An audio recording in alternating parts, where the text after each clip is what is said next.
হাত নেড়ে কথা বলছেন সাকিব আল হাসান, মুগ্ধ শ্রোতা সুনীল নারায়ণ ও Andre Russell. Caribbean Premier League খেলতে গিয়ে পুরনো দুই বন্ধুর সাথে দেখা হয়ে গেল সাকিবের। তারা তিনজন ফ্রাঞ্চাইজি ক্রিকেটের দুনিয়ার তিন ফেরিওয়ালা, তিনজন গ্রেট। একসাথে খেলেছেন একাধিকবার। আইপিএলে কলকাতা নাইট রাইডার্স কিংবা বিপিএলে ঢাকা ডায়নামাইটসের প্রাণভ্রমরা ছিলেন তারা একসাথে। সবচেয়ে বেশি সময় একসাথে খেলেছেন কলকাতায়, সেখানে একসাথে অনেক ম্যাচ প্রতিপক্ষের গ্রাস থেকে ছিনিয়ে এনে জিতেছেন।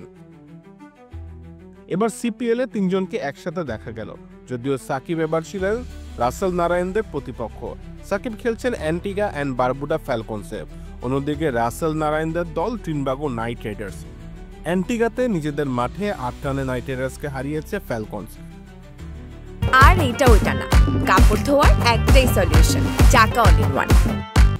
সাকিব বড় কোনো অবদান রাখতে না পারলেও তার দল হারিয়েছে রাসেল নারায়ণদের। উসমান তাহিকের বলে সেই নারায়ণের হাতে ক্যাচ তুলে দিয়েই সাজঘরে ফিরে যান সাকিব। ম্যাচ শেষে মাঠেই ছোটখাটো একটা পুনর্মিলনী হয়ে গেল। মাঠের প্রতিদ্বন্দ্বিতা অবশ্য সেই নিখাদ আড্ডাকে একদম ছুঁতে পারল না।